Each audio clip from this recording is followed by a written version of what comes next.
at this celebration. I'd like to offer some words from me and my ancestors to you and yours as my offering. Ohlone, for the altar, I recognize this space as. Being of Japanese descent, I did not grow up celebrating Lunar New Year. Although we have sitsugum, a bean-throwing ritual of warding off evil and welcoming good fortune on the eve of Lunar New Year, the acknowledgement of China, our cultural mother, as I call her, her celebrations and influence are hardly recognized as such in mainstream Japanese culture.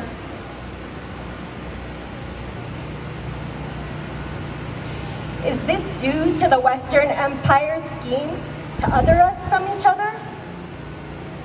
Or another indication of Japanese imperialist attitudes? Sadly and shamefully, I think it's both. And so, on behalf of myself and my Japanese ancestors here today, I thank my friends of Chinese and Greater Asian diaspora who do celebrate Lunar New Year for inviting me to be part of this celebration as a guest. May my voice and taiko drum be an offering to you and them. While I have the floor at the moment, I'd also like to say, and they would like to say, Free Palestine! Ceasefire now! Liberation now! The voices of my ancestral grandmothers, mothers, and aunties have recently been waking me up at all hours of the night. Nay, nay, they say. In great numbers, they're getting on and off densha thought trains of my psyche, screeching and pounding from the inside of my yakimono ceramic bones, and like ghoulish obake and yure, crawling and stimming out of my dark yoni cave. They seductively threaten to haunt me if I don't listen to them. From the spirit realm, and from within my body, they say in their own way, never again for anyone.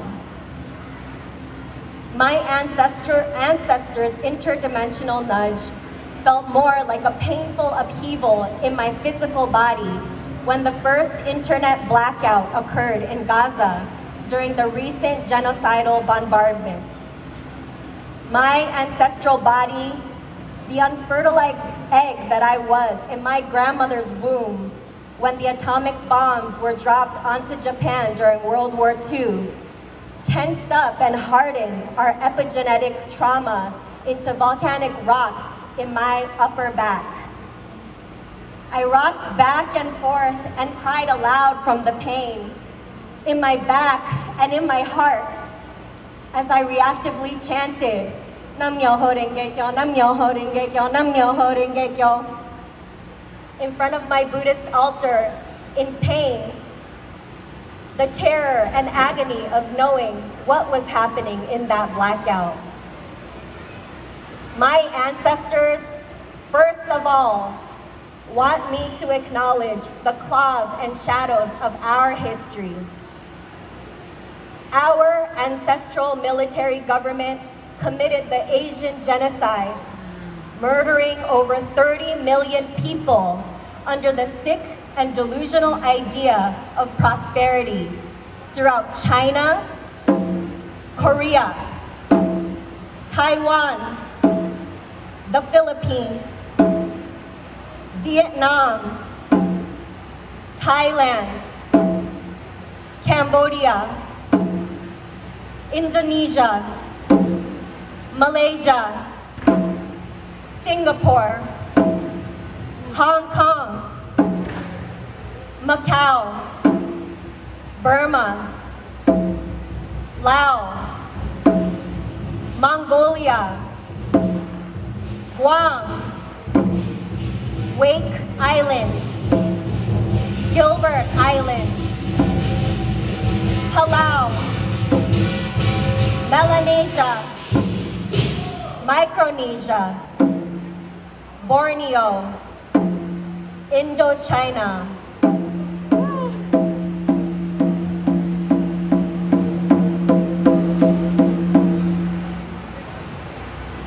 committing unimaginable terrors, including rape, displacement, slavery, and genocide, and occupied precious homelands of innocent people, many of whom are the sacred parents, grandparents, and ancestors of my dearest Asian friends and community today.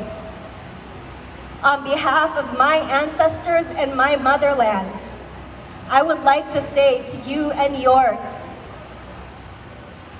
I'm sorry. I'm so sorry.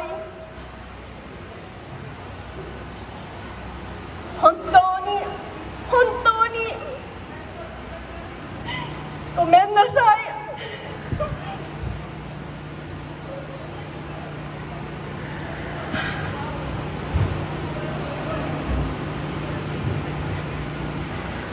Delusions of prosperity at the cost of others only perpetuate suffering and scarcity. Our ancestral military attacked already occupied Hawaii in Pearl Harbor, killing 2,403 people, while also betraying our own Japanese American siblings in the US who paid through internment, incarceration. The US declared World War II, and my great-grandmother, Keiko, paid too. American bombs burned her alive, almost beyond her son, my grandfather's recognition. He had gone to look for her, and when he found her body, a man mistook her body for his wife's. The argument was settled when they read the name tag she had sewn on the inside of her kimono. A story my grandfather has shared with me more times than I can count, especially as his other memories were fading later in life. My mother's great uncle was required to be a soldier and killed, and I don't even know where. All my relatives who survived, along with their descendants, like most other Nikkei Japanese people I know, reference their personal family history in relation to World War II.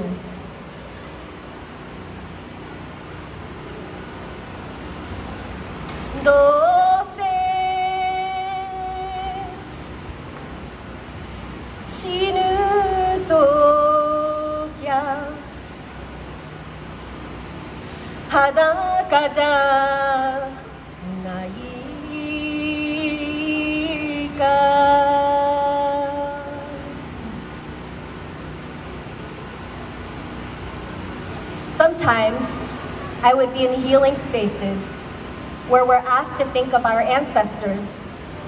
I would stumble and think, wait, but now, which of my ancestors consented to those wars?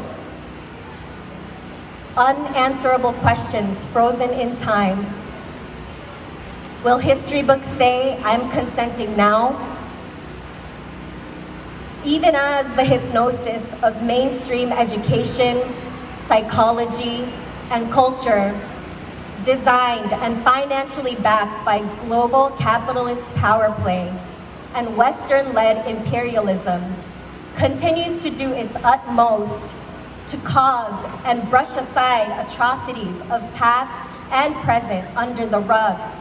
Just cast them into the shadows of our individual and collective psyches. Our ancestral bodies do not forget. They don't forget, I think, because they remind us of what still wants to be healed. In a sense, it's the pain that lets me know it's not too late. That day, when I was crying and chanting at my Buddhist altar, my late maternal grandmother, Isao, sitting in Seiza kneeling position with a cigarette in her hand and a warm smile on her face, looked back at me from a photo saying, Na ke tang. I trust you. I love you. I pass the baton onto you with honor. You are the one in the ancestral body now. They trust. Oh, they trust me and your ancestors. They trust you. They trust that it's us who are here now. We shift timelines for us and for them. They already know we know how. Hearts breaking open in protest, in celebration, in eating, in conversing, in love and rage, joy and sorrow. We bend time together, turn poison into medicine together, turn hell into the land of tranquil light together. As we have, as we always have, within the cycle of birth, aging, sickness, and apocalypse, then birth again, polyphonically throughout beginningless and endless time-space. Are mo yume na ara, kore mo yume.